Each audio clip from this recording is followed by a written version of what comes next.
बिहार चुनाव में करिश्माई प्रदर्शन करने वाली ऑल इंडिया मजलिस से इत्तेहादुल मुसलमीन ने जब पश्चिम बंगाल से लेकर अन्य राज्यों में चुनाव लड़ने का ऐलान किया तो ओवैसी अचानक से चर्चा में आ गए।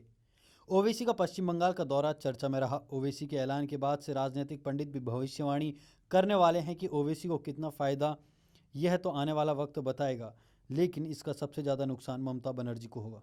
ओवैसी के ऐलान के बाद से राजनीतिक पंडित भी भविष्यवाणी करने वाले हैं कि ओवैसी को कितना फायदा होगा, यह तो आने वाला वक्त बताएगा, लेकिन इसका सबसे ज़्यादा नुकसान ममता बनर्जी को होगा।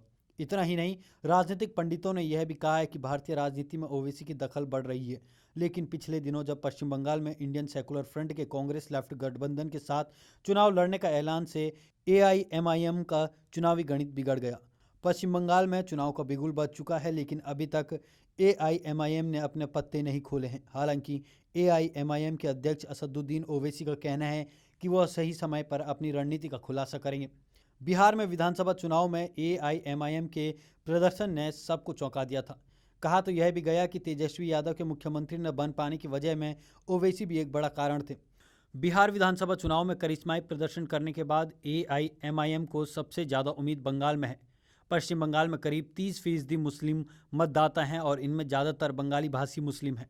बंगाल में असदुद्दीन ओवैसी फुरफुरा शरीफ के पीरजादा अब्बास सिद्दीकी के इंडियन सेकुलर फ्रंट के साथ मिलकर पश्चिम बंगाल में एंट्री करना चाहते थे, पर ISF ने कांग्रेस लेफ्ट गठबंधन के साथ चुनाव लड़ना बेहतर समझा। इसकी वजह से ओवैसी की राह आसान नहीं रही। फिलहाल ISF के इस फैसले ने ओवैसी का चुनावी गणित बिगाड़ दिया है। चुनाव का बिगुल बज चुका है और ऐसे में AIMIM के पास बहुत ज़्यादा विकल्प नहीं है। यदि अब ओवैसी पश्चिम बंगाल में अकेले चुनाव लड़ने का फैसला करते हैं तो उन्हें ज़्यादा समर्थन मिलने की उम्मीद नहीं है, क्योंकि बंगाल में हिंदू या उर्दू भाषी मुस्लिम की तादाद कम है। और तो और बंगाल चुनाव में BJP का प्रचार बेहद आक्रामक है। ऐसे में मुस्लिम मतदाता एकजुट होकर वोट कर सकते हैं। असम में भी ओवैसी के लिए कुछ खास नहीं है। असम में मौलाना बदरुद्दीन अजमल की पार्टी AIUDF चुनावी मैदान में है, इसलिए ओवैसी पहले ही ऐलान कर चुके हैं कि वह असम में चुनाव नहीं लड़ेंगे।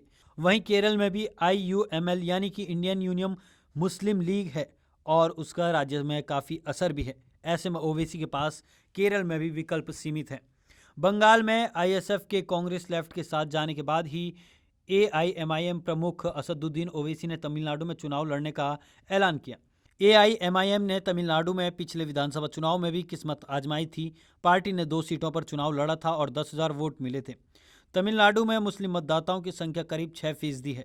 वहीं IUML केरल के साथ तमिलनाडु में कांग्रेस DMK गठबंधन के साथ चुनाव लड़ती है। पिछले चुनाव में IUML ने 5 सीटों पर चुनाव लड़ा और 1 सीट जीती थी। ऐसे में तमिलनाडु में भी ओवैसी के लिए बहुत गुंजाइश नहीं है।